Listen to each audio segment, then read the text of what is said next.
Hi everybody, it's Steph here, and what we have for you today for your delight is another lovely Mentmore fountain pen.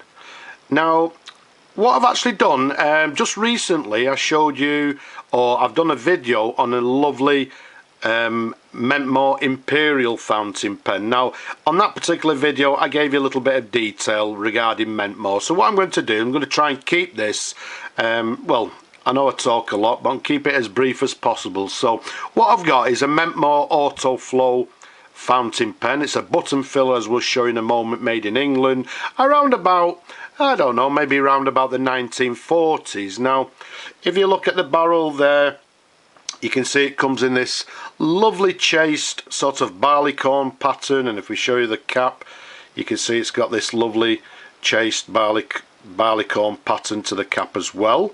It comes with this gold plated trim. It's got this rather sort of thin cap band to the bottom of the cap there. It's got the ball clip to the top there in gold plate. The only slight difference that I've noticed is this particular one does not have the letter M to the top of the clip, which sometimes they do. So whether this was a replacement clip or it was a clip that was lying around about the factory, I'm not too sure. You can see to the top there, it's got this sort of slightly domed cap stud to the top there, and to the end there, we'll show you in a moment, it's got the black blind cap to the bottom there. Now let's show you the barrel imprint first of all. Okay, let's put it at an angle so hopefully you can see. You can see it says Mentmore Auto-Flow. Underneath it's got made in England. Okay, so you can see the imprint is nice and clear there. All in all, a very nice underrated pen. As I said, I've already done you one on another Mentmore, because the Mentmore pens were actually, I think they were the owners of the Platinum pen range, and Mentmore made pens for themselves, they made pens for other manufacturers. The Mentmore range came in numerous different models and designs. This is one of the top end ones, along with, they did what they term as a diploma. They also did a Mentmore Supreme, and as I said earlier, they also did a Mentmore Imperial, which, as I say, if you want to see, go and have a look at the video. It's in a lovely lizard skin pattern. So this one, as I said, is this black chased pattern. If we undo the blind cap to the bottom there, and there we go, you can see this one's actually what we term as a button filler. So let's pop that back just for a moment. Take care and get it back. A little bit difficult over the top of the camera. Let's take the cap off like so, which unscrews.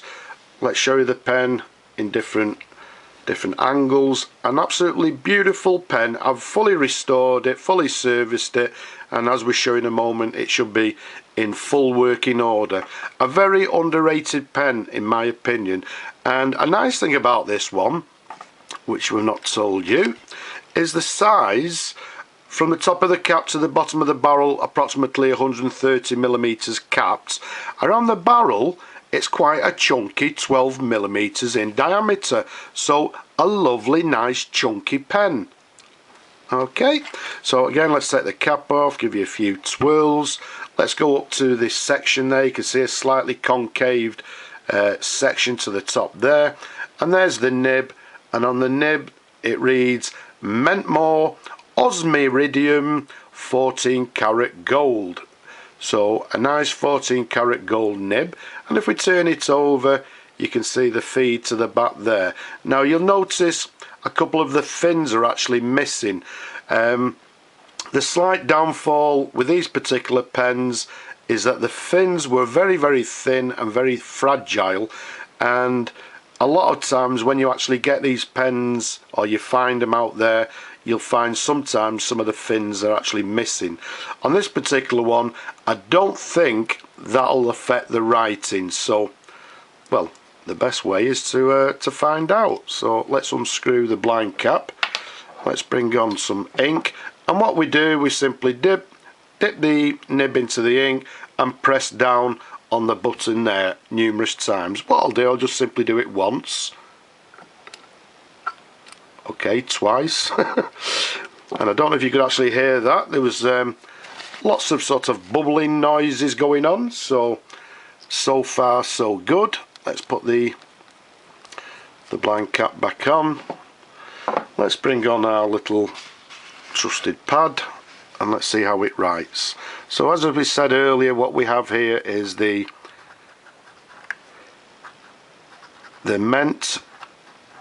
Mentmore. As I said, this one is actually the Auto-Flow,